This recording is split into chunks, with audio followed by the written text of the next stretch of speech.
करते हैं। सबसे पहले यहाँ पे ऑब्जेक्टिव 1 to 20 जो है मल्टीपल चॉइस क्वेश्चंस दिए गए हैं और हर एक क्वेश्चन 1 मार्क का है। तो आइए स्टार्ट करते हैं। First question, the product of any two irrational number is.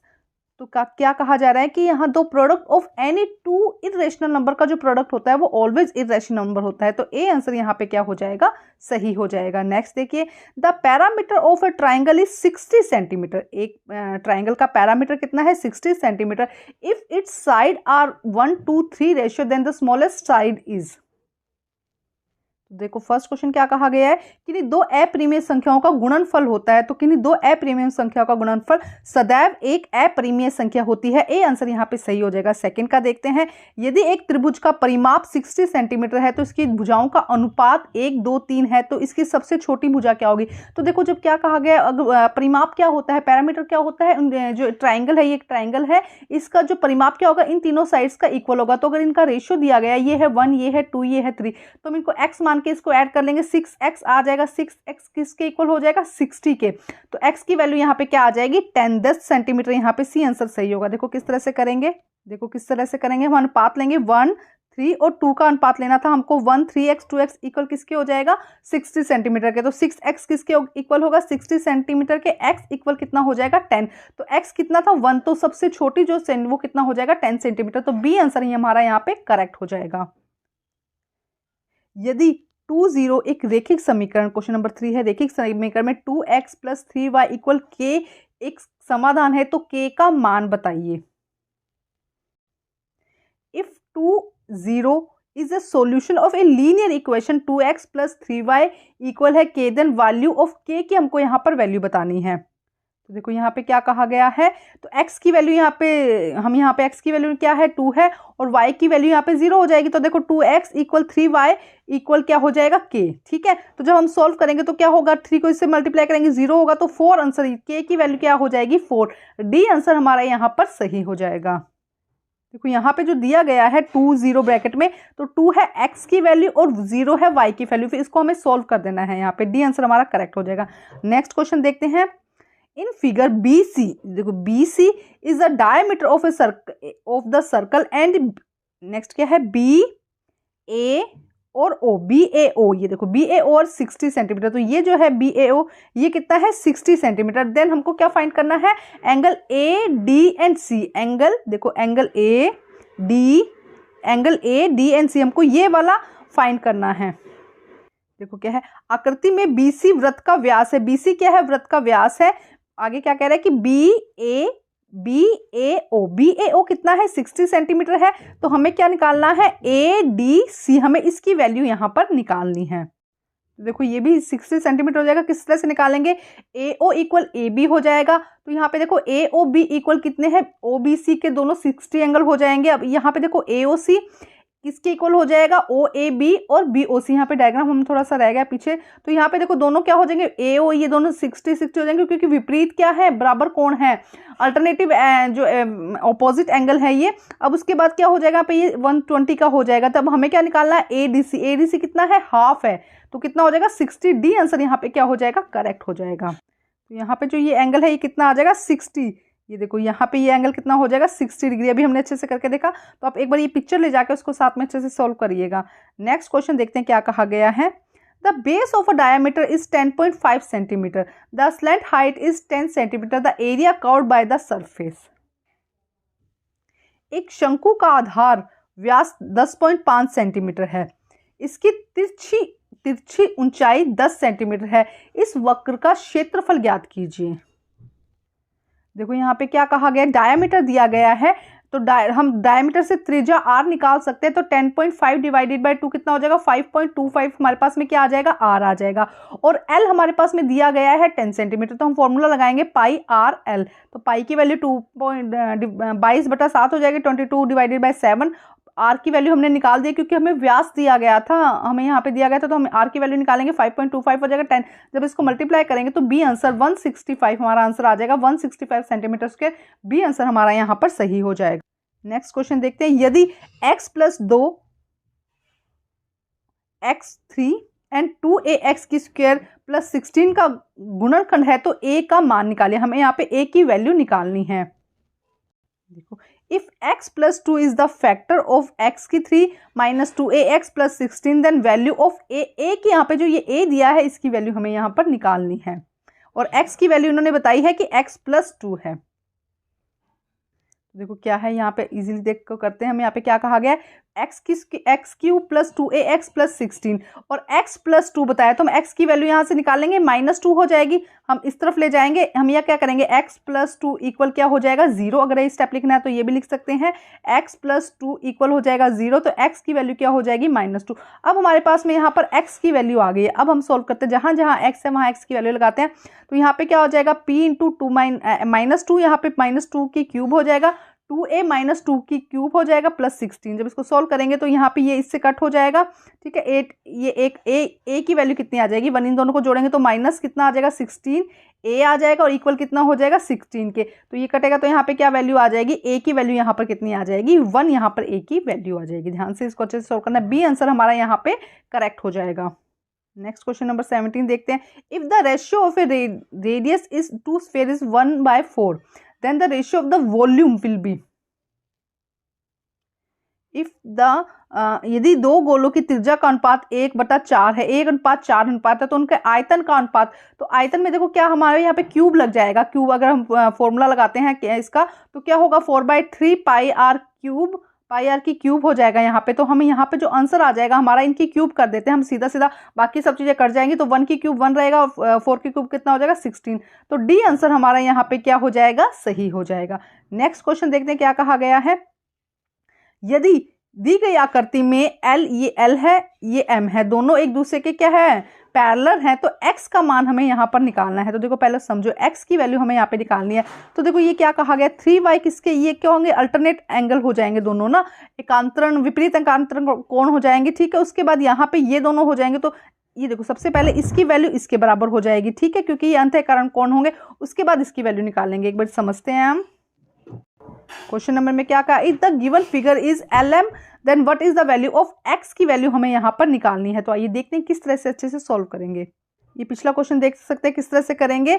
1/4 4/3 pi are cube 1/4 ये हम यहाँ पे हमने ये क्या दिया गया है, इसका रेडियस दिया गया है और ये इसका क्या है यहाँ पे वॉल्यूम हो जाएगा। तो ये देखो ये दोनों आपस में कट जाएगा, पाई आर की क्यूब बचेगा, तो 1/64 डी आंसर हमारा यहाँ पे करेक्ट हो जाएगा। अब हम देखते हैं नेक्स्ट क्वेश्चन। देखो क्या है 3y इक्वल किसके है x प्लस, देखो इस तरह से था ना, तो यहाँ पे 3y था और यहाँ पे था x15, ये दोनों क्या हो जाएंगे एंगल इक्वल हो जाएंगे और ये एंगल किसके इसके इक्वल हो जाएगा, क्योंकि ये वर्टिकल अपोजिट है और ये कॉरस्पॉन्डिंग एंगल है।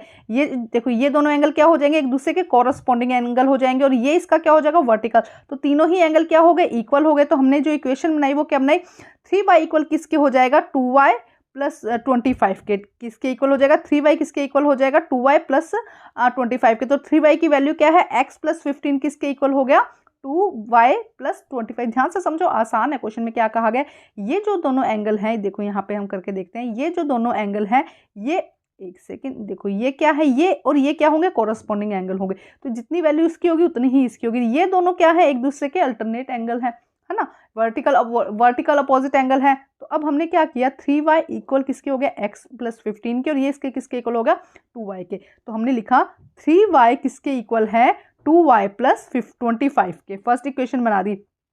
अब देखो यहाँ पे क्या कहा गया है, हम 3y की वैल्यू पुट कर देते हैं x प्लस 15 और यहाँ पे क्या हो जाएगा y किसके इक्वल हो जाएगा 2y इक्वल किसके हो जाएगा 25 के, ठीक है।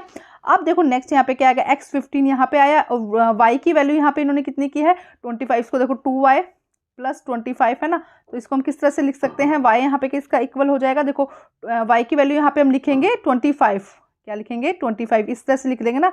देखो इक्वेशन में 2y प्लस 25, देखो यहाँ पे क्या हुआ थोड़ा इसको ये इक्वेशन में थोड़ा अगर लग रहा है कंफ्यूजन, हमने क्या किया 3y में से 2y माइनस कर दे तो y बचेगा किसके इक्वल होगा 25 के। देखो इस तरह से करेंगे हम 3y माइनस 2y इक्वल है 25 के। तो यहाँ पे क्या बचा y बचा और यहाँ पे 25, तो y की वैल्यू हमारे यहाँ पे कितना आ गई 25। अब y की वैल्यू हमारे पास 25 आ गई है। अब हम क्या करते हैं 3y की वैल्यू क्या है x प्लस 15 और यहाँ पे लिखेंगे 2y, ये हमारी इक्वेशन यहाँ पे हमारी इक्वेशन बन गई x प्लस 15, इन दोनों को इक्वेशन को लेंगे हम x प्लस 15 इक्वल कितना है 2y प्लस 25 के। अब देखो उसको सॉल्व करते हैं, y की वैल्यू हमारे पास में 25 है तो यहाँ 25 फिर होगा, तो x प्लस 15 कितना होगा 75, x की वैल्यू यहाँ पे कितनी आई 75 माइनस 15 60। ए आंसर हमारा यहाँ पर सही हो जाएगा। क्वेश्चन नंबर 9 देखते क्या कहा गया है। Given the below is map is giving in position of the 4 housing society and road connecting them in a township, what would be the measure of the sum of angle is formed by the state road society A and 3। A and 3 की जो society है इनका road का जब वो major करना है सम, तो कितना उसके एंगल का सम होगा। नीचे एक बस्ती में टाउनशिप में 4 हाउसिंग सोसाइटी उन्हें जोड़ने वाली सड़कों की स्थिति दिशा नक्शा दिखाया गया है। सोसाइटी 1 और 3 में अगर सीधी सड़कों द्वारा बनाए गए कोणों का योग कितना होगा। तो ये क्वेश्चन आप देखो, इसको कोशिश करने की आपको होमवर्क में क्वेश्चन है, क्योंकि मैं इसलिए थोड़ा क्वेश्चन होमवर्क में देती हूँ जिससे मुझे पता चले कि हाँ आप बाकी क्वेश्चन को सॉल्व कर रहे हो, देख रहे हो। तो ये क्वेश्चन होमवर्क में इसका कमेंट मुझे करके बताना, और जो इसका कमेंट करके आंसर मुझे बताएगा उसी पे वीडियो बनाऊंगी और मतलब आपका नाम के साथ में उसको सॉल्व करूंगी। तो ये क्वेश्चन आपके होमवर्क में आ जाएगा। अब देखते हैं क्वेश्चन नंबर 10। एक त्रिभुजाकार बोर्ड में 6 सेंटीमीटर, 8 सेंटीमीटर और 10 सेंटीमीटर है। एक त्रिभुजाकार बोर्ड है जिसकी उसने क्या कहा है 6, 8, 10 सेंटीमीटर उसके किनारे हैं, ठीक है। इसमें 9 की दर से पेंट करवाने की लागत प्रति वर्ग सेंटीमीटर बताइए। मतलब 9 रुपए में कितना हो रहा है प्रति वर्ग सेंटीमीटर हो रहा है, तो टोटल कितनी लागत लगेगी। The edge of a triangle board is 6 centimetre, 8 centimetre and 10 centimetre. जो एजेस है वो कितना है 6, 8, 10। The cost of the painting rate is 9 per centimetre square. तो देखिए किस तरह से करेंगे हम। यहाँ पे एस क्या होगा a plus B plus C divided by 2, तो कितना आ जाएगा 12। जब इसको जोड़ेंगे तो कितना आ जाएगा 12। उसके बाद फॉर्मूला पुट करेंगे, हमें एरिया निकालना है ना, तो एस माइनस ए, क्योंकि ट्राइंगल दिया गया है ना तो उसका एरिया निकालेंगे, साइड्स दी गई है तो हम फॉर्मूला पुट करेंगे, फॉर्मूले में वैल्यू पुट करेंगे, वैल्यू पुट करेंगे तो कितना आएगा 12 multiply 6 plus 4 divided multiply by 2, तो 24 सेंटीमीटर हमारा यहाँ पे क्या आ जाएगा एरिया आ जाएगा। अब कॉस्ट निकालनी है 9/24, तो कितना आ जाएगा 2.16 यहाँ पे क्या आ जाएगा हमारा, क्योंकि ये पैसे में बात हो रही है, ये जो वैल्यू दी गई है ये पैसा में हो रही है, तो आंसर कितना आ जाएगा 2.16 रुपीज हमारा यहाँ पर आंसर आ जाएगा। अब क्वेश्चन नंबर 11 देखते हैं। निम्नलिखित में से किसको प्रमाण की आवश्यकता होती है, अभिगणित, अभिधारणा, या परिभाषा, या प्रमेय। तो ए आंसर यहाँ पे सही हो जाएगा। जब भी कोई प्रमेय होता है तो उसको प्रूव करने की जरूरत होती है, थ्योरम को। क्वेश्चन नंबर 11 देखिए, which of the following need a proof, theorem a need of a proof, theorem को हमेशा प्रूव करने की जरूरत होती है। क्वेश्चन नंबर 12 देखिए, for two triangle if two angles and including side of one triangle are equal.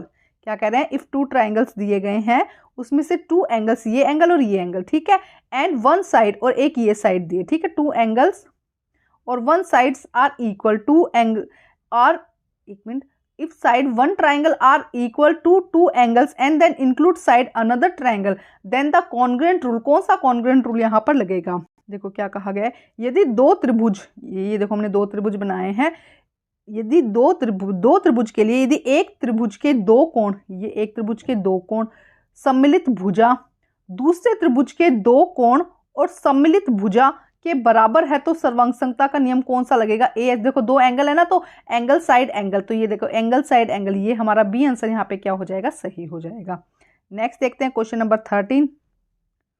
यदि आकृति में A B C D A D दो समांतर हैं, देखो क्या कहा गया, ए, यहाँ पे हम देखते हैं ए बी सी डी और ए ई जी एफ 2 समांतर चतुर्भुज हैं, तो एंगल सी 60 है, एंगल सी 60 है, तो एंगल ए ई ये कितना होगा, तो इसकी भी वैल्यू कितनी हो जाएगी 60 हो जाएगी। देखो 13 में क्या कहा गया, in the following figure A B C D and A B D are 2 parallelogram. देखो ये दोनों क्या है, एक दूसरे के पैरेलल हैं, ठीक है, दोनों ट्रायंगल।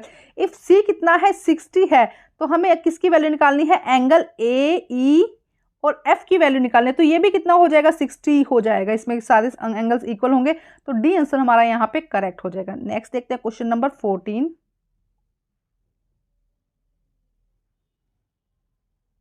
अब देखते हैं नेक्स्ट क्वेश्चन। देखो नेक्स्ट क्वेश्चन में क्या कहा गया है, at the root A plus B A minus B is, देखते हैं इसका सोल्व। देखो क्या कहा गया है, under root A plus B A minus B is, देखते हैं सॉल्वेशन। देखो जब इसको सॉल्व करेंगे तो a माइनस बी और a प्लस बी, इसको a माना इसको b माना, तो क्या होता है a माइनस बी। हाँ देखो इसका अगर हम ध्यान से देखेंगे तो इसका सॉल्यूशन हम a की स्क्वायर माइनस b की स्क्वायर को जब सॉल्व करते हैं तो a माइनस बी और a प्लस बी होता है, तो क्योंकि ये अंडर रूट है तो हम इसको सॉल्व करके क्या निकलेगा हमारा a प्लस बी। देखो इस तरह से इसका सोल्यूशन होगा, ध्यान से a आंसर हमारा यहाँ पे करेक्ट हो जाएगा। बस आपको इसको a मानना है और इसको b मानना है। जब आप सॉल्व करोगे तो पूरा इसी तरह से फॉर्मूला आपका लगाकर जब होगा तो a माइनस बी हमारा यहाँ पर आंसर आ जाएगा। क्वेश्चन नंबर 15 देखते हैं हम। यह एक आइसक्रीम कोन दिया गया है। शंकु की त्रिज्या 4 सेंटीमीटर है, ऊंचाई 15 सेंटीमीटर है। एक आइसक्रीम विक्रेता ने इसका भाग 1/4 खाली रखता है। एक आइसक्रीम विक्रेता क्या करता है, इसका भाग खाली रखता है। शंकु के खाली भाग के आयतन सेंटीमीटर में क्या होगा? This is the picture of the ice cream cone. The radius of the cone is 4 centimeter and the radius कितना है इसका 4 centimeter and height कितना है इसका 15 centimeter. And ice cream shell keeper seller keeps the 1/4 of the its empty. 1/4 क्या लगता है इसको empty रखता है. Which is the volume in centimeter cube of the empty part is the cone. इसमें देखेंगे तो 1/3 पाई आर की स्क्वायर का एच का फॉर्मूला लगेगा। आर यहाँ पर कितना हो जाएगा, यहाँ पे देखो आर 4 दिया है तो 4 16 हो जाएगा। तो 1/3 इंटू 22/7 इंटू आर कितना हो जाएगा 16 हो जाएगा, क्योंकि 4 की स्क्वायर है। और एच यहाँ पे कितना हो जाएगा 15। जब आप इसको सोल्व करोगे तो डी 20 पाई हमारा यहाँ पर आंसर आ जाएगा। तो डी आंसर हमारा यहाँ पे क्या हो जाएगा, करेक्ट हो जाएगा। क्वेश्चन नंबर 16 देखिए। If a linear equation has -2 0 0 0 and 0 0 then it is form of. तो अगर इसका देखा तो डी आंसर हो गया। नेक्स्ट क्वेश्चन देखते हैं, क्वेश्चन नंबर 16। यदि एक रेखिक समीकरण में -2 एक्स एंड वाई की वैल्यू हो गई, एक्स एंड वाई की 0 0 हो गई, एक्स और वाई की 2 -2 हो गई, तो इस प्रकार का इनमें से कौन सा सॉल्यूशन होगा? देखते हैं आंसर। देखो सोल्व करके देखते हैं। हम लिखते हैं अगर x ये इसको इन दोनों को प्लस करते हैं तो कितनी वैल्यू आ रही है, 0 आ रही है। -2 + 2 0 0 0 प्लस को करेंगे 0 आएगा। -2 और +-2 को जब करेंगे तो 0 आएगा। तो मतलब x + b = 0। बी आंसर हमारा यहाँ पे क्या हो जाएगा, करेक्ट हो जाएगा। इसको x लिया, x + y हम क्या करते हैं 0 मानकर चलते हैं। इन दोनों को प्लस करो कितना आ रहा है 0, हर बार 0 आ रहा है। तो x + y 0 हमारा यहाँ पर आंसर हो जाएगा।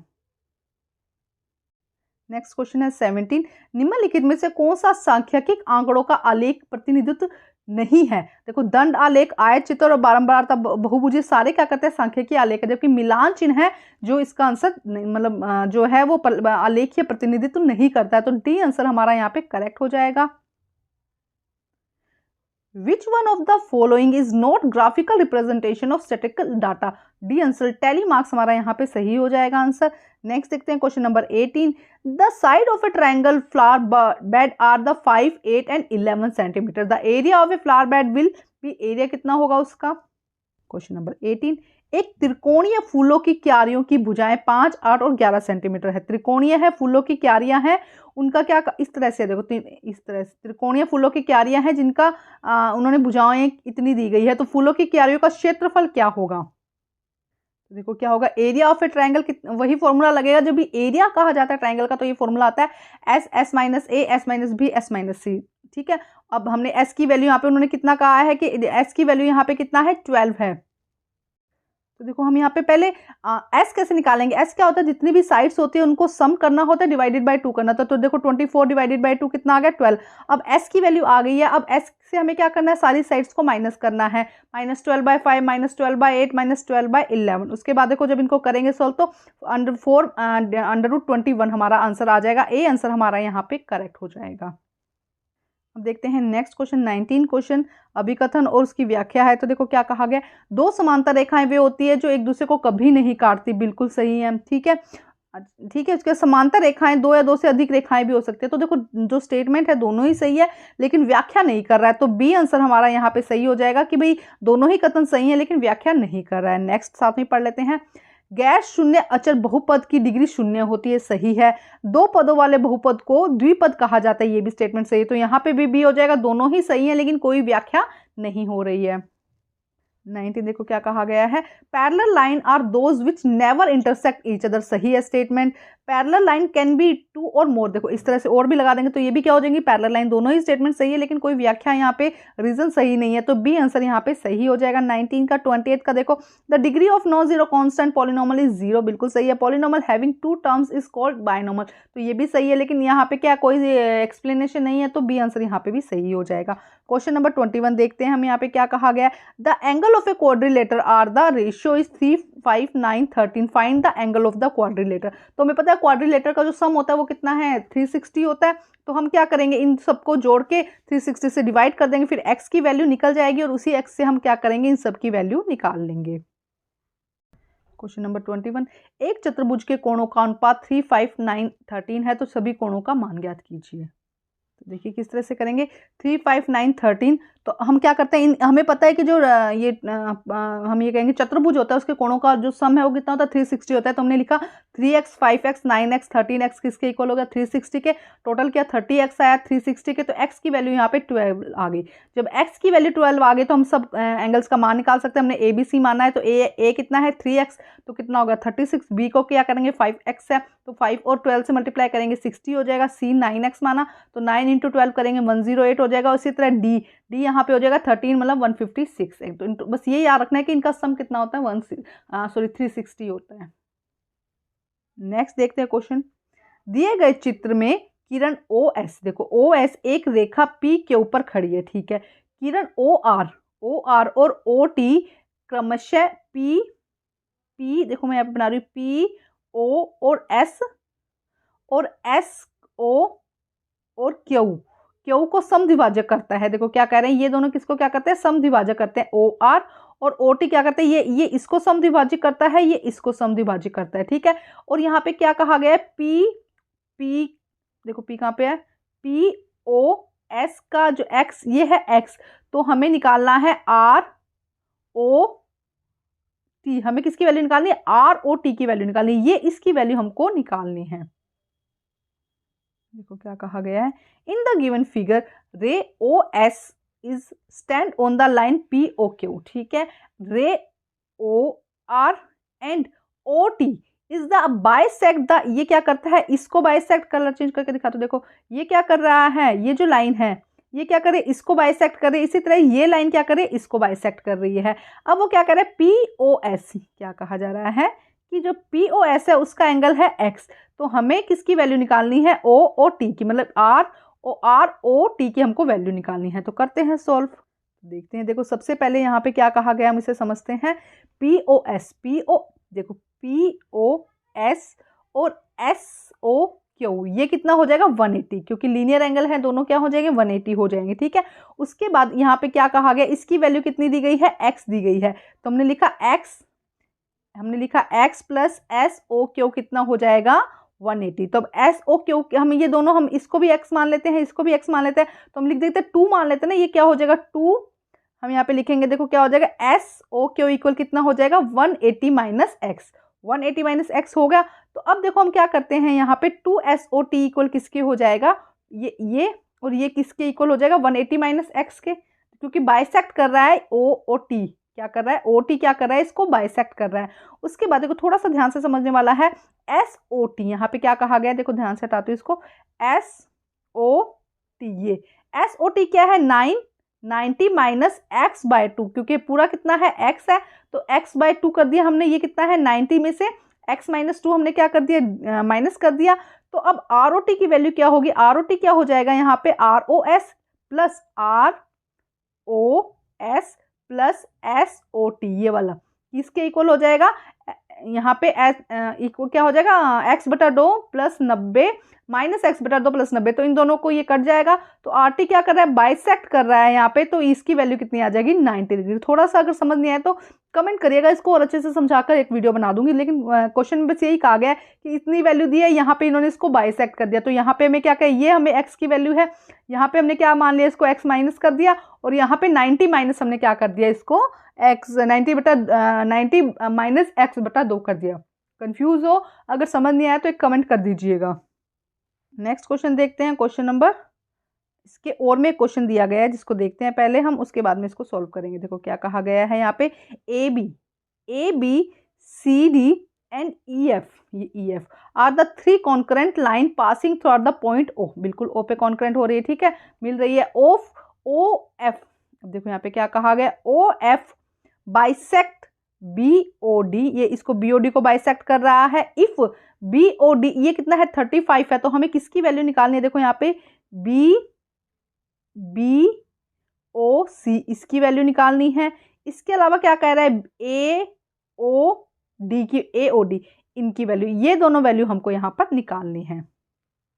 वो क्या कहा जा रहा है कि AB, अभी जैसे ABCD सी डी और ई एफ तीनों क्या है, समवर्ती रेखाएं हैं जो ओ बिंदु पर एक दूसरे से गुजरती है। ओ एफ, ये देखो ओ एफ जो है वो बी ओ डी का मध्यवर्ती है या समविभाजित करते हैं, बराबर से समविभाजित मतलब कि बराबर दो भागों में विभाजित करती है। यदि बी ओ एफ, यहाँ पे क्या कहा गया है, बी ओ एफ कितना है 35 है, तो हमें किसकी वैल्यू निकालनी है, बी ओ सी की वैल्यू निकालनी है और ए ओ डी की वैल्यू, इन दोनों एंगल्स की हमें वैल्यू निकालनी है। देखिए किस तरह से हम वैल्यू निकालेंगे, पहले एफ ओ डी, देखो एफ ओ और डी ये वाली वैल्यू, एफ ओ डी क्या है, एफ ओ डी और बी ओ डी दोनों क्या हो जाएंगे, क्योंकि ये हमने इसने क्या कहा था कि ओ एफ बाइसेक्ट कर रहा है, बाइसेक्ट क्या करता है कि इक्वल, मतलब ये है, तो ये अगर इसको बाइसेक्ट कर रहे तो मतलब यहाँ पे और यहाँ पे एंगल बराबर होगा, तो ये इसको बाइसेक्ट कर रहा है, इसीलिए कितना हो जाएगा, बी ओ डी कितना हो जाएगा, ये भी 35 है, ये भी 35 हो जाएगा, तो बी ओ डी यहाँ पर कितना आ जाएगा 70 डिग्री। ठीक है, यहाँ पे बी ओ डी हमारा 70 डिग्री आ गया। अब आगे क्या कह रहा है, बी ओ डी और ए ओ सी, ये बी ओ डी और ए ओ सी ये क्या है, वर्टिकल अपोजिट एंगल है। हाँ, ये क्या है, वर्टिकल अपोजिट एंगल, तो ये दोनों इक्वल होंगे, तो ये भी हमारा 70 आ गया, ये भी हमारा 70 हो गया। ठीक है, अब देखो क्या कहा जा रहा है, ए ओ सी, देखो उसको हटाती हूँ। अब क्या कहा जा रहा है यहाँ पे, ए ओ सी एंड बी ओ सी, ये दोनों क्या है, वर्टिकल, ये लीनियर पेयर है, रेखीय पेयर है। ये देखो ये ऐसे बना ना, तो ये क्या है, रेखीय पेयर, तो इसका सम कितना होता है 180, तो 70 माइनस बी ओ सी कितना हो गया 180, तो बी ओ सी की, हमारे बी ओ सी की वैल्यू कितनी यहाँ पर आ गई 180, बी ओ सी की वैल्यू 180 आ गई। उसके बी ओ सी यही पूछा था, सेकंड उसने ये पूछा था, तो ये हम ये भी कह सकते हैं कि एकांतर कोण है, या सेम यही वाला लाइन यहाँ पे लगा दो कि ये भी क्या हो जाएगा 110 हो जाएगा। देखो क्या कहा गया है, ये इस तरह से दिया हुआ, देखो ये एंगल हमें यहाँ पे पता चल गया, ये कितना है टोटल है, ये है 70। ठीक है, ये उन्होंने कहा कि ये कितना है 70 है, तो ये भी कितना हो गया 70 हो गया। ठीक है, अब वो कह रहा है कि ये 70 है तो ये पूरा 180 है, तो 70 में से 180 माइनस किया, ये 110 हो गया। सेम यही पोर्शन हम यहाँ पे करेंगे, ये 70 है तो ये भी कितना हो जाएगा 180 हो गया पूरा, तो ये भी 10 हो जाएगा। ये इसका एकांतरण कोण लिख दो कि ये क्या है, विपरीत कोण है ना, तो ये क्या है, बराबर होंगे, तो दोनों कोई भी आप लाइन लगा सकते हो, तो दोनों में क्या हो जाएगा 110 हमारा एंगल आ जाएगा। इस तरह से आप एक बार हटा देते हो जिससे कि आप अच्छे से इसको देख सको। अब 23वां क्वेश्चन देखते हैं, यदि एक बिंदु सी दो बिंदुओं ए व बी में इस प्रकार स्थित है कि ए सी और बी सी बराबर है, तो सिद्ध कीजिए A C equal to A B, चित्र बनाकर स्पष्ट करना है। 23rd क्वेश्चन देखिए, if a point C line between the A and B, ये ए और बी है, इसके बीच में क्या कर रहा है, यहाँ पे सी पॉइंट है, और ए सी और ए बी दोनों क्या है, बराबर है, तो प्रूव कीजिए कि ए सी इक्वल है हाफ ए बी के, एक्सप्लेन विद द डायग्राम। देखो क्या कहा हमने, ये अभी डायग्राम जैसे बनाया, ए बी के बीच में हमने सी लगा दिया। अब वो क्या कहता है, गिवन है ये ए सी इक्वल है बी सी के। ठीक है, तो ए सी को हम दो बार लिख दें, ए सी प्लस ए सी लिख दें, या ए सी प्लस बी सी, ए सी प्लस बी सी लिख दें, तो क्या हो जाएगा 2ac इक्वल किसके हो जाएगा, ए बी के। ठीक है, तो ac इक्वल क्या हो जाएगा, हाफ ए बी के, यही हमको प्रूव करना था। अब इसके और में क्वेश्चन दिया गया है, राइट यूक्लिड फिफ्थ पोस्टुलेट, और यूक्लिड की 5वीं अभिधारणा लिखिए। देखो क्या कहा गया है, यदि कोई सीधी रेखा दो सीधी रेखा पर गिरती है, यदि कोई सीधी रेखा, ये इस तरह से दो लाइन है, उस पर एक रेखा गिरती है, तो उसकी एक तरफ की आंतरिक कोण, एक तरफ का आंतरिक कोण दो समकोण से कम बनते हैं, और दोनों सीधी रेखाएं अनिश्चित काल तक बढ़ाई जाए, अगर इनको अनिश्चित काल तक बढ़ाया जाए तो उस समय उस तरफ मिलती है जिस तरफ दोनों कोणों का योग दो समकोण से कम होता है। इंग्लिश में भी देख लेते हैं एक बार, देखो क्या कहा गया है, if a straight line falling on two straight line make a interior angle on the same side of it taken together less than two right angles, then the two straight lines if produced identify meet on the side on which the sum of angle is less than two right angle। ये जो theorems है ये आप rules याद कर लीजिएगा क्योंकि कई बार पूछे जाते हैं। नेक्स्ट क्वेश्चन देखते हैं क्या कहा गया, क्वेश्चन नंबर 20 सिद्ध कीजिए कि एक वृत्त की समान जीवाएं केंद्र पर बराबर कोण बनाती हैं। 24 क्वेश्चन, प्रूव द इक्वल कोड is a circle subtend equal angle on the at the centre. देखो किस तरह से लिखेंगे, A B and C D, देखो ये ए बी, एक सेकेंड क्या हो जाएगा यहाँ पे, A B and C D क्या है, कोड हो जाएंगी। तो अब क्या कहा गया, अगर प्रूफ हमको क्या करना है, प्रूफ हमें यहाँ पे देखो क्या करना है, ए ओ बी और सी ओ डी ये दोनों इक्वल है, इस चीज को हमें प्रूव करना है। तो देखो क्या कहा गया, ए ओ और ए ओ सी क्या हो जाएंगे, इक्वल हो जाएंगे, क्योंकि क्या है रेडियस है ना। इसी तरह ओ बी और ओ डी, यहाँ पे ओ डी आ जाएगा, ओ बी और ओ डी भी क्या हो जाएंगे, इक्वल हो जाएंगे, क्योंकि ये भी रेडियस है। अब उसमें दिया गया है कि ए बी और सी डी क्या है, ए बी और सी डी दोनों इक्वल है। तो तीन चीजें हमारी यहाँ पे देखो क्लियर हो रही है। अभी तीन भुजाएं बराबर हैं, जब तीन भुजाएं बराबर है तो एंगल जो बनेगा वो ए ओ बी और सी ओ डी क्या हो जाएंगे, इक्वल हो जाएंगे। एस एस एस का रूल लगेगा और तीन एंगल्स देखो, तीन साइड इक्वल हो रही है, एक ये और एक ये, तो तीन साइड इक्वल हो रही है तो साइड साइड का रूल लगेगा, कॉन्ग्रेट हो जाएंगे ये। और ये हमारा ए ओ बी और सी ओ डी क्या हो जाएंगे, इक्वल हो जाएंगे। नेक्स्ट देखते हैं क्वेश्चन नंबर 25। देखो क्या, the following is the monthly expenditure 10 families is particular areas. Okay, यहाँ पे दिया गया the frequency distribution table using the following interval. यहाँ पे इंटरवल से हमको क्या करना है, यहाँ पे ग्राफ बनाना है। ठीक है, 25 में क्या कहा गया है, विशेष क्षेत्र के 10 परिवारों का मासिक व्यय इतने रुपए में है, निम्नलिखित वर्ग अंतराल का उपयोग करते एक बारंबार वितरण तालिका टेबल बनाना है हमको यहाँ पे। तो देखो किस तरह से टेबल बनेगा, यहाँ पे हम इस तरह से एक रफ टेबल बना देते हैं। यहाँ पे क्या हो जाएगा, 100 से लेके लिखेंगे 120 तक, ये कितना हो जाएगा, यहाँ पे काउंट करते हैं 100 से लेके, यहाँ पे मैं बना ही देती हूँ। देखो ये 100 से लेके है 120, ये कितना हो जाएगा यहाँ पे 120। तो देखो 100 से लेके 120 के बीच में 1 ये आ जाएगा, उसके बाद सिर्फ एक ही आ जाएगा। ठीक है, फिर 120 से 140 यहाँ पे कितना आ जाएगा, देखो एक ये आ जाएगा, 1 2 3, यहाँ पे 3 हो जाएगा। इसी तरह से 140 से 160, तो देखो अब 1 2, ये भी 2 हो जाएंगे। उसके बाद 160 से हम लिखेंगे 180, तो अब देखो अब कितना हो जाएगा, 80 तक कितने कितने हैं यहाँ पर, तो ये हो जाएगा 1 2 3, तो 3 हो जाएगा। उसके बाद 180 से 200, तो यहाँ पे कितना हो जाएगा 1, टोटल कितना हो गया देखो 3 3 6 7 8 9 10, तो 10 ही थे टोटल, तो ये हमने इस तरह से कर दिया। उसके बाद अब यहाँ पे देखो हमें एफ एक्स और एक्स की वैल्यू निकालनी है, एटलीस्ट आप इतना कर लीजिए। इसके आगे का मैं आपको होमवर्क में देती हूँ, आप होमवर्क में करके देखिएगा इसको सोल्व करना कि किस तरह से इसको, और आपको बारंबार इसकी बारंबारता निकालनी है कि किसकी वैल्यू ज़्यादा है, पूरा इसका करके सोल्व करके आपको करना है। तो ये एक मैंने शॉर्ट में आपको समझा दिया, इसके आगे को इसको अच्छे से सोल्व करना है। अब हम देखते हैं नेक्स्ट क्वेश्चन। देखो क्या कहा गया है, कुछ क्वेश्चन आपके लिए भी छोड़ रही हूँ कि आप अच्छे से प्रैक्टिस करें उन क्वेश्चन की ना। अब देखते हैं नेक्स्ट क्वेश्चन। अब खंड 6 हमारा यहाँ पे शुरू हो गया। प्रत्येक अभी तक जो प्रश्न थे 2 मार्क्स के थे, अब जो प्रश्न है वो 6 मार्क्स के होने वाले हैं। देखो क्या कहा गया है, हर का परिमेयकरण कीजिए। यहाँ पे क्वेश्चन दिया गया, इसका हर का परिमेयकरण करना, मतलब हर जो दिया गया नंबर उसमें हमें क्या करना है, उसमें परिमेय नंबर लेकर आना है उसके अंदर। Question number 26, rationalisation the denominator, इसमें जो डिनोमिनेटर है उसको रैशनलाइज करना है। देखो जब भी इस तरह का क्वेश्चन आता है तो उसको किस तरह से सॉल्व किया जाता है, सबसे पहले क्या करते हैं हम, जो भी डिनोमिनेटर में होता है उसे ऊपर और नीचे अपोजिट नंबर से क्या कर देते हैं हम, उसको मल्टीप्लाई कर देते हैं। जैसे कि 9 + 5 √5 6 √ दिया गया, तो यहाँ पे माइनस का मार्क लगा देंगे। तो देखो हमने यहाँ पे माइनस का मार्क लगा के दोनों को ऊपर नीचे गुना कर दिया। अब जब गुना करेंगे तो इस तरह से सॉल्व हो जाएगा। 9 की स्क्वायर, क्योंकि ये नंबर क्या हो जाएंगे सेम है, तो यहाँ पे क्या होगा 9 की स्क्वायर आ जाएगा और 5 की स्क्वायर + 6 की स्क्वायर आ जाएगा। ठीक है, उसके बाद देखो नेक्स्ट क्या हो जाएगा, अब हम इसको जो स्क्वायर दिया गया इसको खोलते हैं तो 81 5 + 230 आ जाएगा। उसके बाद जब इसको सॉल्व करेंगे तो यहाँ पे इन सब नंबर को सॉल्व करेंगे तो 70 - 2 √30 आ जाएगा। ठीक है, ऊपर सेम रहेगा। अभी भी देखो यहाँ पे आंसर क्या है, रैशनलाइज नहीं हुआ है, डिनोमिनेटर हमको क्या करना है, रैशनलाइज करना है। तो फिर से हम यही फॉर्मूला लगाएंगे जो हमने यहाँ लगाया, इसको ऊपर और नीचे क्या करेंगे 70 - 70 + 2 × 3 को हम फिर से क्या करेंगे, मल्टीप्लाई करेंगे ऊपर नीचे। देखो इस तरह से हमने जब मल्टीप्लाई किया यहाँ पर, ये देखो इस नंबर को हमने ऊपर नीचे मल्टीप्लाई किया, प्लस बस मार्क क्या कर देते हैं, पॉजिटिव है तो नेगेटिव कर देते हैं, नेगेटिव है तो पॉजिटिव कर देते हैं। ठीक है, अब इसको पूरा सॉल्व करेंगे तो यहाँ पे कितना आएगा 49 100 - 120, और इसको इस तरह से पूरा सॉल्व करेंगे। जब पूरा सॉल्व करेंगे तो नीचे क्या आएगा 4780। हालांकि ये आगे भी सॉल्व होगा, लेकिन हमें कितना करना था, डिनोमिनेटर को रैशनलाइज करना था, तो ये हमने डिनोमिनेटर को रैशनलाइज कर दिया है, तो ये हमारा यहाँ पे इसका आंसर हो जाएगा। अब देखते हैं question number 27। It is given that angle X Y Z it's 64 and X Y is produced by the point P. Draw a figure from the given information. If ray Y Q bisect Z Y P, find X Y Q is reflex to Q Y P.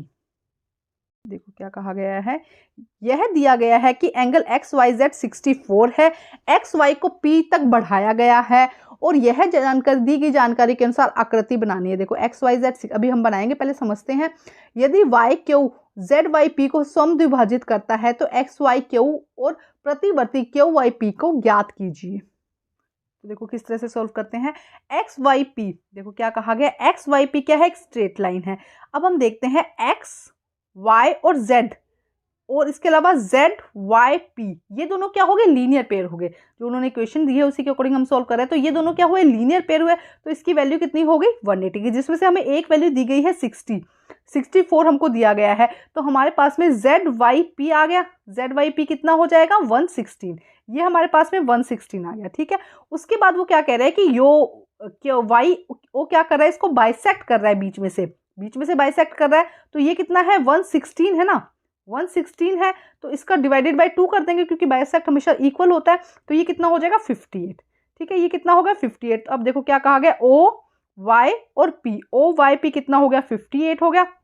उसके बाद में अब देखो next क्या है, x Y और ओ, इसकी value निकालनी है। तो ये कितना था, 64, ये कितना होगा, 58। तो 122 हमारा इसका आंसर होगा। तो ये कितना हो जाएगा, 122, ठीक है, 122 हो गया। ये 64 है, ये कितना हो गया यहाँ पे, 116, ठीक है। तो ध्यान से करना है, क्वेश्चन आसान है, ज़्यादा मुश्किल नहीं है।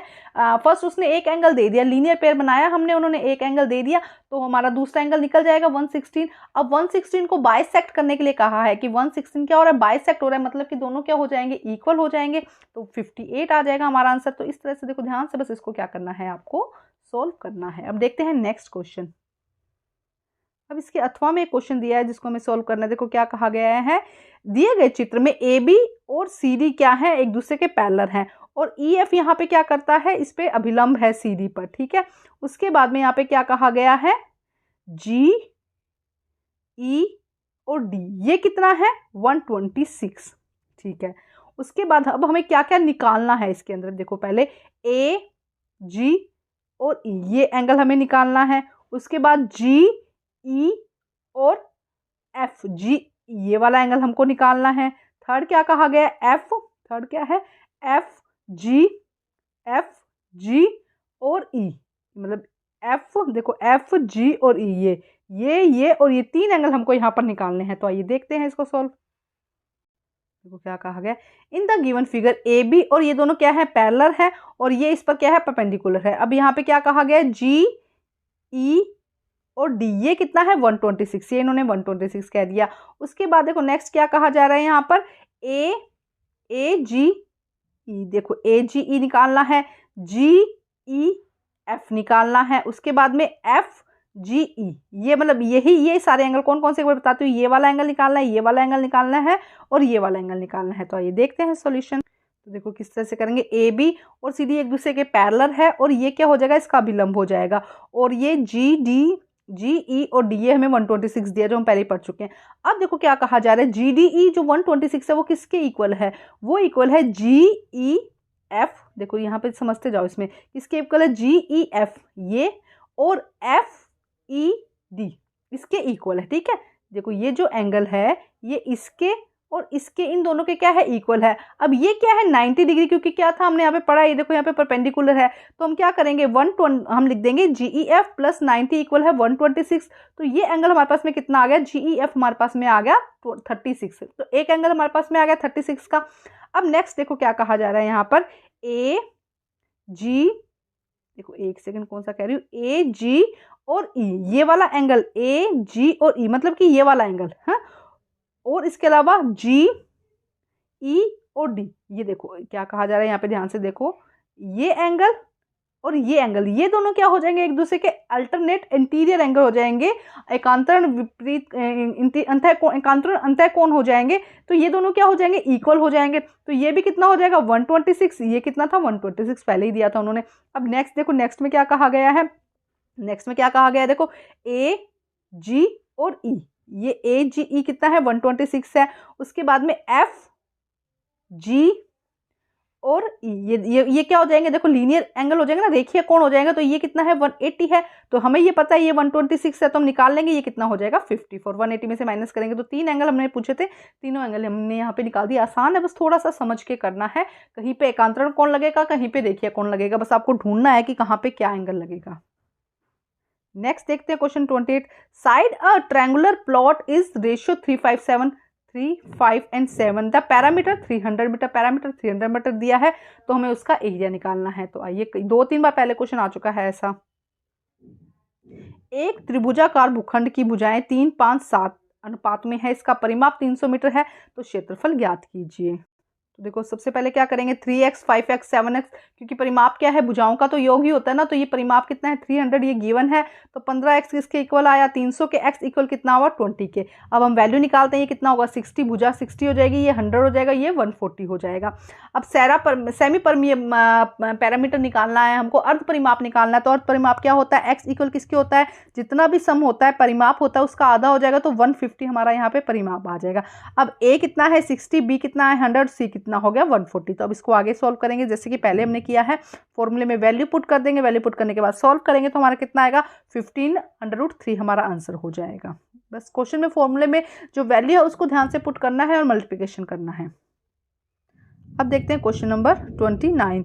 एक पार्क में खेलने वाले आयु वर्ग के बच्चों की संख्या, एक यथार्थिक सर्वेक्षण किया गया कि 1 से 2 5 है, 2 से 3 3 है, 3 से 5 6 है।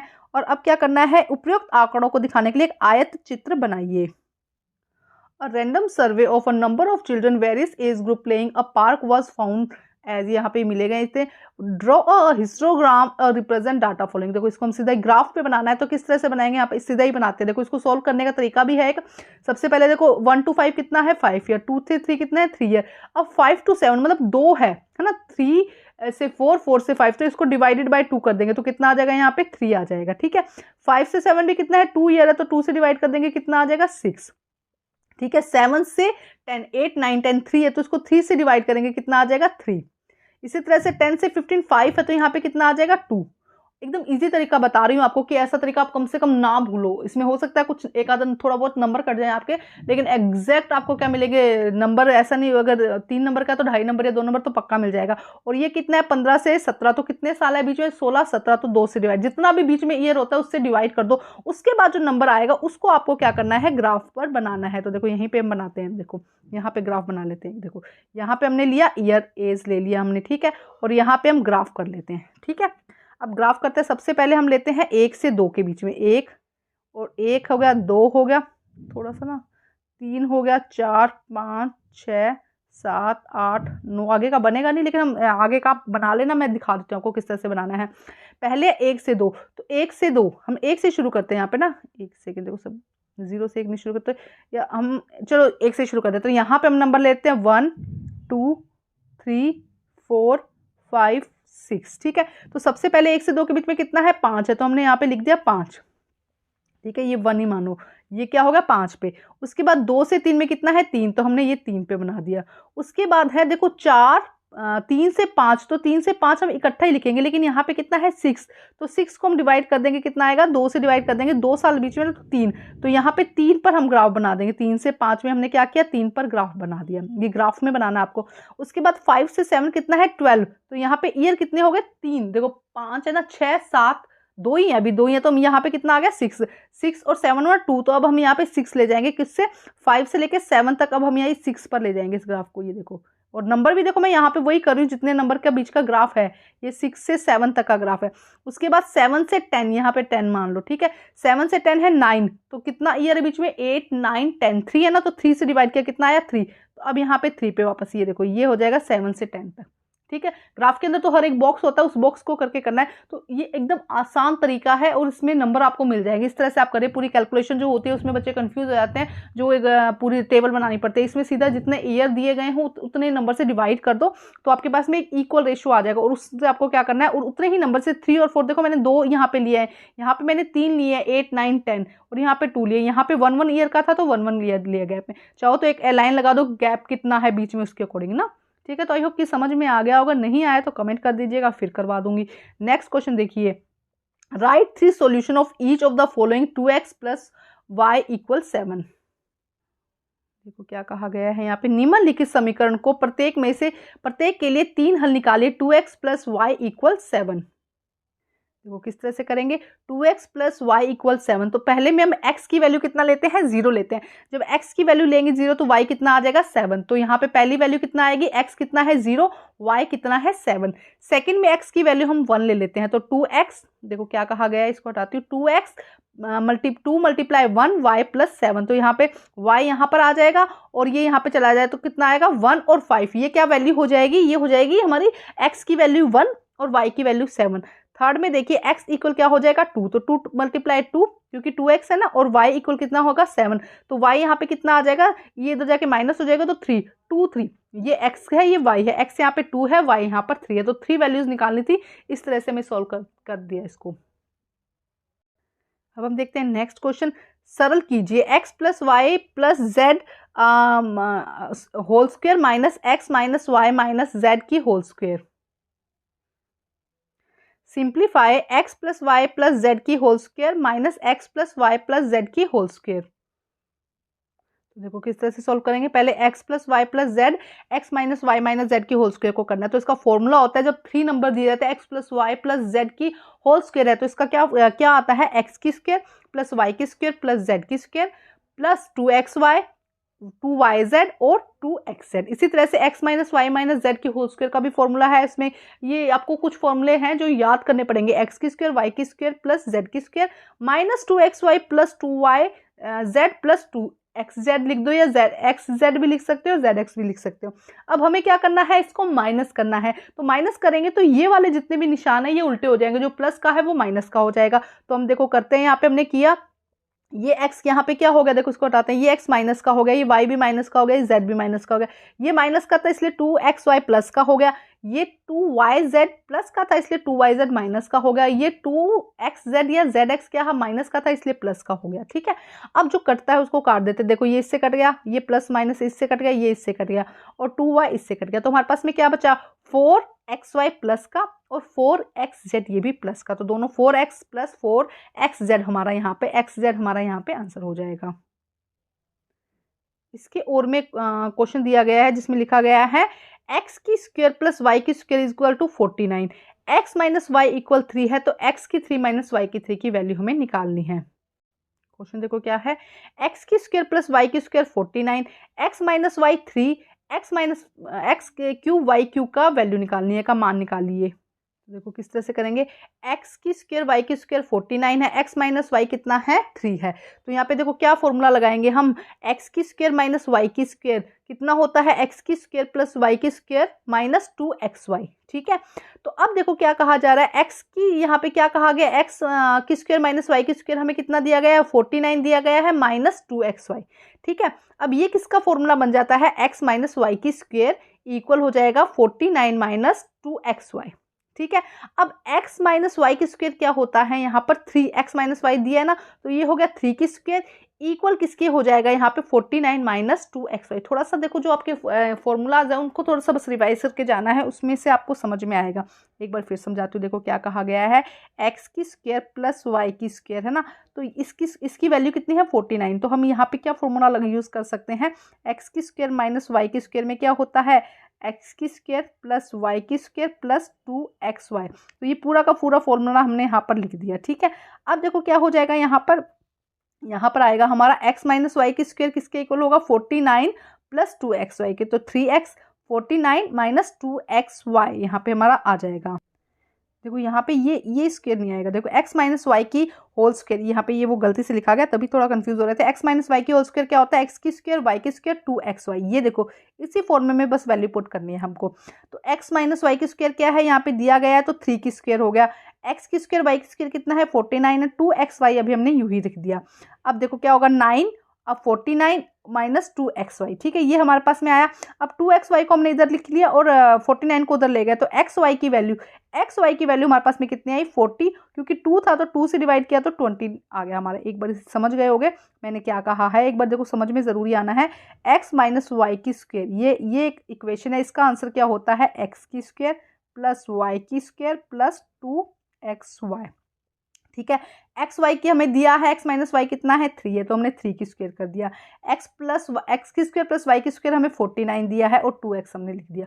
आई होप आपको समझ में आ गया होगा। अब उसको हमने सोल्व किया, देखो सोल्व किया तो 2x प्लस 49 माइनस कितना हो गया यहाँ पे 9 हो गया, तो एक्स वाई कितना हो गया 40, एक्स वाई 2xy कितना हुआ 40 हुआ, तो एक्स वाई कितना हो गया 40 डिवाइडेड बाई 2 इक्वल टू 20। ठीक है, अब हमारे पास में 3 टर्म आ गए। 3 टर्म देखो कौन कौन सी आई है हमारे पास में, एक्स वाई आ गया है 20, एक्स माइनस वाई कितना है 3 और एक्स की स्क्वायर माइनस 2y हमारे पास कितना है 49। अब सेकंड उन्होंने पूछा था कि एक्स की क्यूब और वाई की क्यूब की वैल्यू पूछी थी, तो इसके ये एक फॉर्मूला है, इसका क्या इक्वेशन होती है एक्स माइनस वाई, एक्स की स्क्वायर वाई की स्क्वायर प्लस एक्स वाई, ये याद करना पड़ेगा आपको। तो एक्स माइनस वाई हमें 3 दिया गया है, एक्स की स्क्वायर वाई की स्क्वायर 49 होता है और एक्स वाई की वैल्यू अभी हमने निकाली 20। तो जब इसको सॉल्व करेंगे तो 207 हमारा यहाँ पर आंसर आ जाएगा।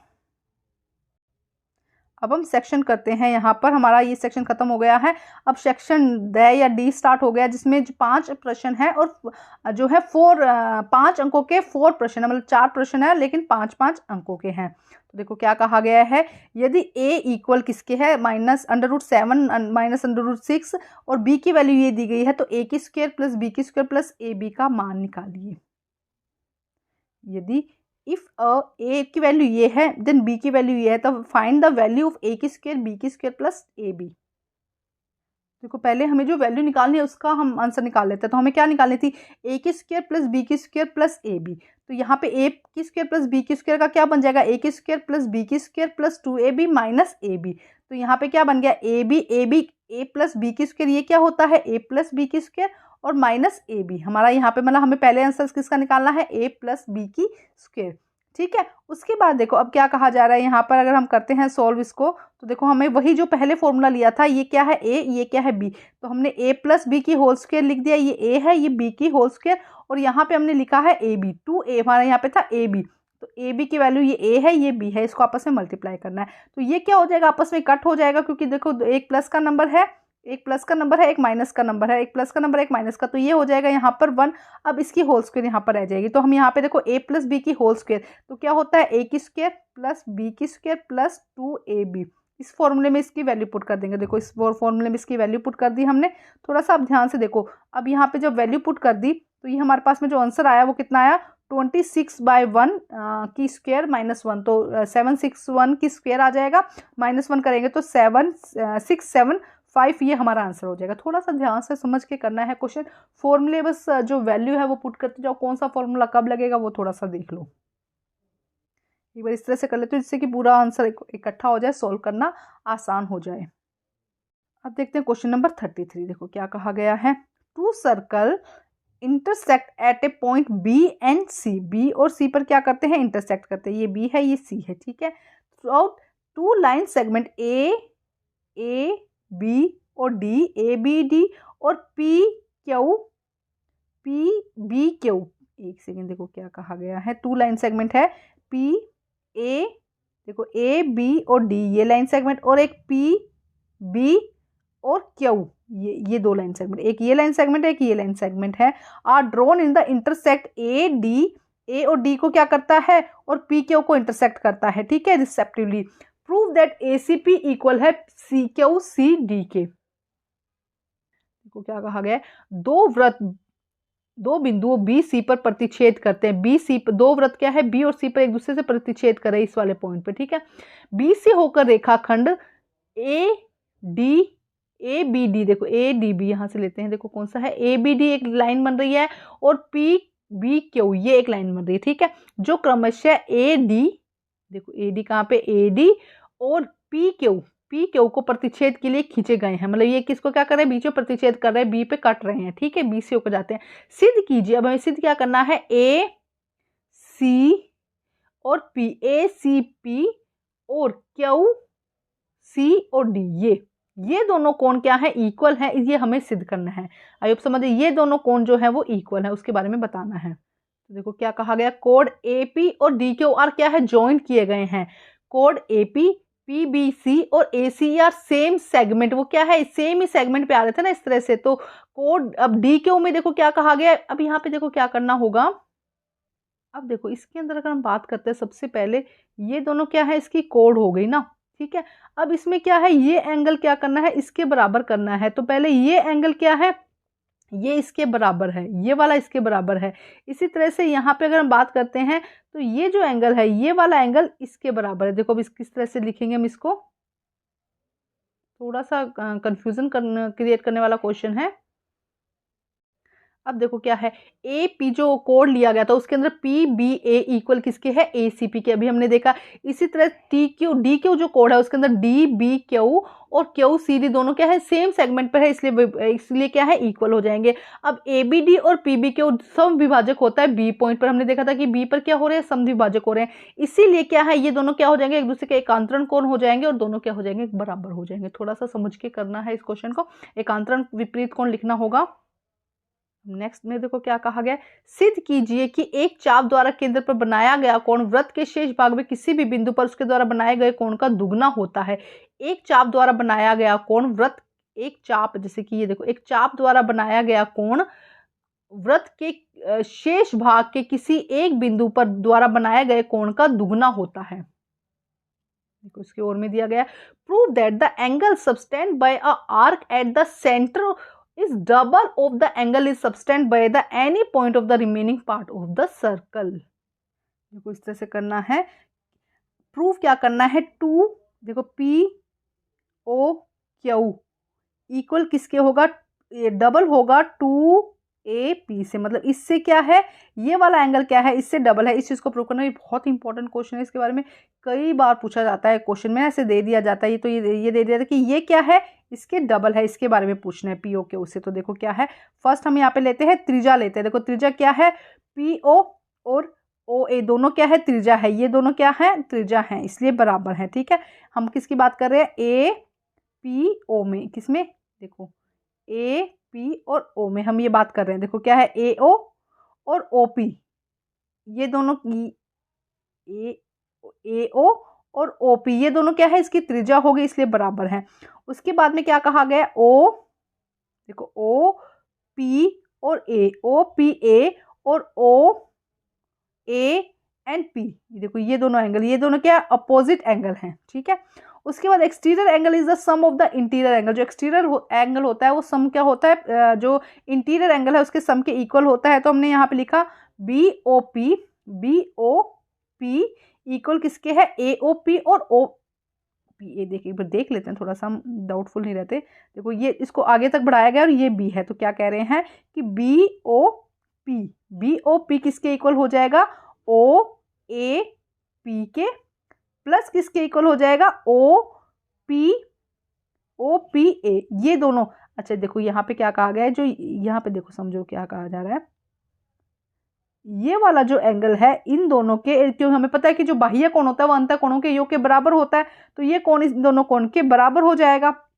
ठीक है, तो बीओपी किसके इक्वल आ जाएगा, टू एओपी के इक्वल हो जाएगा। सेकंड हमारी ये होगी। थर्ड में क्या कहा है, ओ ए इक्वल क्या है, क्यू ए के, तो ओ जो ओ ए है यहाँ पे देखो ये क्या कहा गया है, ओ ए ये इक्वल किसके है, क्यू ओ के, इसके एक सेकेंड, इसके इक्वल है क्यू ए के, क्योंकि ये भी क्या हो जाएगी, त्रिज्या हो जाएगी इसकी। ठीक है, उसके बाद देखो क्या कहा जा रहा है यहाँ पर, तो क्यू ओ ए और ओ ए इज ये भी क्या हो जाएंगे, इक्वल हो जाएंगे। अब सिमिलरिटी जैसे कि पहले हमने सिमिलर किया था वैसे यूजिंग 3 को सिमिलर करते हुए हम इसको सॉल्व करेंगे। तो लास्ट में फाइनल जब आप देखोगे सब इक्वेशंस का सम निकाल कर देखोगे तो पी ओ क्यू किसके इक्वल आ जाएगा, 2 ए पी ए क्यू के। तो इस तरह से ध्यान से इसको सॉल्व करना है, थोड़ी इक्वेशंस देख लो अच्छे से और इसको अच्छे से आपको इस तरह से सॉल्व करना है कि एक पॉइंट को लिखना है 1 2 3 4 क्या है और उसी से हमारा फाइनल कंक्लूजन यहाँ पर निकलेगा। अब हम देखते हैं क्वेश्चन नंबर 34 में क्या कहा गया है उसे देखते हैं। Rahul distribute chocolate on his birthday, he gave 5 chocolate to each child. तो चिल्ड्रंस को कितनी दी है, 5, एंड 20 चॉकलेट्स टू अडल्ट्स को कितनी दी है, 20। If the number of chocolate represented x, तो बच्चों को कितनी दी उसने 5x दी है और अडल्ट को कितनी दी है 20। ठीक है, टोटल डिस्ट्रीब्यूशन इस क्या है y, तो 20y हो जाएगा। ठीक है, y इक्वल किसके इक्वल हो जाएगा, 5x प्लस 20 के। Right the form of the linear equation in 2 variable if the distribute 145 chocolate in total the number of the children. देखो क्या हो जाएगा, राहुल ने अपने जन्मदिन पर चॉकलेट बांटी, प्रत्येक बच्चे को 5 चॉकलेट और वयस्कों को 20 चॉकलेट दी। यदि चॉकलेट की संख्या को x द्वारा दर्शाया गया और कुल वितरित को y द्वारा दर्शाया गया तो एक रैखिक समीकरण के रूप में लिखिए। यदि उसने कुछ 145 चॉकलेट वितरण की है तो बच्चों की संख्या ज्ञात कीजिए। तो देखो सबसे पहले बच्चों की संख्या हमने क्या मानी, x मानी, ठीक है। चॉकलेट्स की संख्या x मानी, चॉकलेट कितनी थी 5, तो 5x यहाँ पे हो जाएगा और कुल वयस्क कितना है y, तो फर्स्ट वेरिएबल क्या बन जाएगा, y इक्वल किसके हो जाएगा 5x प्लस 20 के। अब वो कह रहा है कि टोटल चॉकलेट कितनी बांटी गई है 145, तो 5x प्लस 20 किसके इक्वल हो जाएगा 145 के। तो हम जब सॉल्व करेंगे तो टोटल जो चॉकलेट्स है वो कितने बच्चों में बांटी गई है 25 बच्चों में बांटी गई है। 25 हमारा यहाँ पे क्या हो जाएगा, आंसर हो जाएगा। आसान था ये क्वेश्चन। अब इसके अथवा में क्वेश्चन दिया गया है 3y इक्वल है 8x के, तो ax plus B Y plus C के रूप में इसको लिखना है। फर्स्ट तो ए बी सी का मान और 2 हल भी ज्ञात करने हैं। ए बी सी का मान निकाल कर 2 हल ज्ञात करने हैं और समीकरण में आप कितने हल ज्ञात कर सकते हैं, 3-4 बातें बतानी है इसके अंदर। तो आइए देखते हैं किस तरह से सॉल्व होगा। Write 3y equal 8y in the form of ax by equal c. Also find the value of a, b, c and 2 solution of the equation. How many solutions will they you can find out? देखो सबसे पहले 3y equal है 8x के, हमें इसको ax plus B Y plus C की value में लिखना है। तो हम लिखेंगे 8x, हमने क्या किया, हमने ये इधर ले जाएंगे और इक्वल 0 कर देंगे, तो 8x माइनस 3y इक्वल हो गया 0 के। तो अब हमें a की वैल्यू निकालनी है, तो a की वैल्यू क्या हो जाएगी 8 हो जाएगी, b की वैल्यू -3 हो जाएगी, c की वैल्यू 0 हो जाएगी। देखो सिर्फ हमने क्या किया, इस फॉर्म में लिख दिया, इसको x की तरफ x लिख दिया, y की तरफ y लिख दिया, और क्योंकि यहाँ पे प्लस में है दोनों नंबर इसलिए इक्वल के दूसरी तरफ ले जाके हम क्या कर देंगे माइनस में कर देंगे। c की वैल्यू यहाँ कुछ है ही नहीं इसलिए c 0 है। फर्स्ट क्वेश्चन ये। सेकंड हमें अलग अलग सॉल्यूशन निकालने हैं, तो x की वैल्यू निकाल लेते हैं। इसके अंदर x की वैल्यू यहाँ पे क्या आएगी 3 डिवाइडेड बाय 8 इक्वल y, ये हो जाएगी x की वैल्यू। अब हमें सॉल्यूशन निकालने हैं, तो अगर x की वैल्यू 1 लेते हैं तो y की वैल्यू कितनी हो जाएगी 8/3, उल्टा हो जाएगा ना। अगर y की वैल्यू 2 लेते हैं तब क्या होगा, देखो यहाँ पे अगर x हम लेते हैं, x यहाँ पे लिया x की वैल्यू 2 लेते हैं अगर हम ना, एक सेकेंड, y की वैल्यू 2 लेते हैं, अच्छा नहीं उसने का अलग अलग वेरिएबल निकाला, तो y की वैल्यू 2 लेते हैं तो x इक्वल किसके हो जाएगा 3/8 मल्टीप्लाई बाय 2, तो यहाँ पे 4 आ गया, तो x यहाँ पे क्या हो जाएगा 3/4, y यहाँ पे कितना हो गया था 8/3, ये अलग अलग वैल्यू।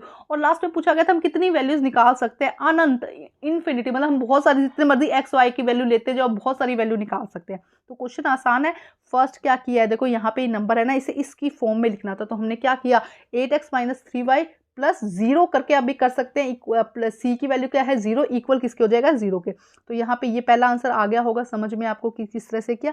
उसके बाद में हमने यहाँ पे x की वैल्यू निकाल ली, x और y का इस तरह से आपको सॉल्यूशन निकाल लेना। तो आसान है, बहुत ही जल्दी और बहुत ही आसानी से हो जाएगा ये क्वेश्चन। नेक्स्ट है 35th क्वेश्चन, देखिए campaigning regarding girls education was organized by a student of class 9th। Student made x-5 row and 3x-4 column of the rally. Write the total number of the student in the form of a polynomial. आप please video को like कर दीजिए, ज़्यादा से ज़्यादा like कीजिए, share कीजिए, जिससे कि आपके फ्रेंड्स को भी हेल्प हो सके। सभी सब्जेक्ट के सैंपल पेपर मेरे चैनल पर आपको मिल जाएंगे, आप वहां से शेयर कर सकते हैं और अच्छे से पढ़ाई कर सकते हैं। दोनों ही आज सैंपल पेपर 1 बनाए हैं, जल्दी सैंपल पेपर 2 भी बना दूंगी, जिससे कि आपकी अच्छे से प्रैक्टिस हो सके।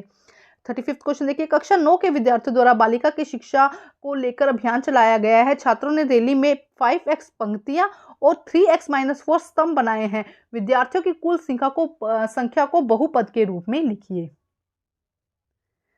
आप मेरी इंस्टाग्राम पे भी आईडी है, उससे भी फॉलो कर सकते हैं, वहाँ पे आपको बहुत शॉर्ट में आंसर्स मिल जाएंगे, या यूं कहें आपको इसका पीडीएफ का जो पिक्चर्स है, एक शॉर्ट्स वीडियो जिसमें सिर्फ आंसर्स होंगे वो मिल जाएंगे, जिससे कि क्या होगा आपको शॉर्ट में आसानी से आंसर्स मिल जाएंगे, आपको ज़्यादा टाइम नहीं लगेगा। रिवीजन के लिए आपके लिए बहुत अच्छा रहेगा, जब कभी रिवीजन करनी हो तो फटाफट वो देखा, जिससे कि क्या हो जाएगा फटाफट रिवीजन हो जाएगी। सारे आंसर्स अभी वहाँ पे मैं अभी स्टार्ट ही की है मैंने ये आईडी, तो मैं चाहती हूँ ज़्यादा से ज़्यादा फॉलो कीजिए और ज़्यादा से ज़्यादा शेयर कीजिए, जिससे कि ज़्यादा से ज़्यादा बच्चों का भला हो सके। तो आईडी का नाम है स्मार्ट स्टडी 10, या आप इस तरह से लिख सकते हैं SMAR_TSTUDY10। तो इसको आप फॉलो कीजिए। अभी सर्कुलर डाल, उस पर कोई भी सर्कुलर आएगा वो आपको बहुत जल्दी और बहुत शॉर्ट में मिल जाएगा। या इसके अलावा ये जो आंसर्स की आएंगी, या हम ये कह सकते हैं कि जो शॉर्ट में आंसर आपको सैम्पल पेपर के हैं वो वहाँ पर मिल जाएंगे, तो ज़रूर उसको फॉलो अप कर लीजिएगा। अब इसका आंसर देखते हैं, देखो क्या कहा गया है यहाँ पे। पंक्तियाँ कितनी दी गई x-5, स्तंभ कितना दिया गया है 3x+4। तो टोटल स्टूडेंट क्या हो जाएगा, number of row into number of columns. तो नंबर ऑफ रो कितना है x+x-5 और नंबर ऑफ कॉलम क्या है 3x-4। तो हम क्या करेंगे, x को पहले इससे मल्टीप्लाई करेंगे, फिर -5 को 3x-4 से मल्टीप्लाई करेंगे। तो कितना हो जाएगा 3x² 4x, इसको करेंगे तो कितना हो जाएगा -15x, और ये क्या होगा क्योंकि बाहर माइनस तो प्लस हो जाएगा 40। तो हमें वेरिएबल ही दिखाना था, तो 3x² -90x+20 हमारा यहाँ पर आंसर हो जाएगा। उसके बाद आता है नेक्स्ट सेक्शन यहाँ पर, जिसमें क्या एक पैराग्राफ दिया है और उसी से रिलेटेड केस स्टडी। जो क्वेश्चन है 36 यहाँ पे ये क्वेश्चन है, उसके बाद 37 क्वेश्चन है और 38 क्वेश्चन। ठीक है, तो ये वीडियो भी बहुत ज़्यादा लंबा हो गया। ये क्वेश्चंस मैं आपको होमवर्क में देती हूँ, आप मुझे इनके सॉल्यूशन करके दीजिएगा, कमेंट में दीजिएगा सॉल्यूशन करके, जिससे कि मैं आपके नाम के जो क्वेश्चन मैंने होमवर्क में दिए हैं वो सभी इकट्ठे कमेंट में करके दे दीजिएगा, जिससे कि आपके नाम के साथ मैं इन क्वेश्चन को सॉल्व कर दूंगा। अगर नहीं जितने क्वेश्चन हो पाते हैं ठीक है, अदरवाइज लास्ट में मैं इनकी वीडियो बना दूंगी। तो अभी आपका ये होमवर्क है कि 36, 37 और 38 आप खुद सॉल्व करके कमेंट में आंसर करिएगा, जिससे कि मैं इस पर एक वीडियो बना दूँ और आपका नाम उसमें मेंशन हो कि आपके कौन से स्कूल से हो, कौन से आप कहाँ से मतलब कौन से स्कूल से हो, मतलब आपको पता चले और आपका नाम उसमें लिखा हुआ हो। तो लाइक जरूर कर दीजिएगा, वीडियो को बनाने में बहुत मेहनत लगती है, तो अच्छे से आप प्लीज लाइक कर दीजिए और ज़्यादा से ज़्यादा इसको शेयर कीजिए। Thank you guys.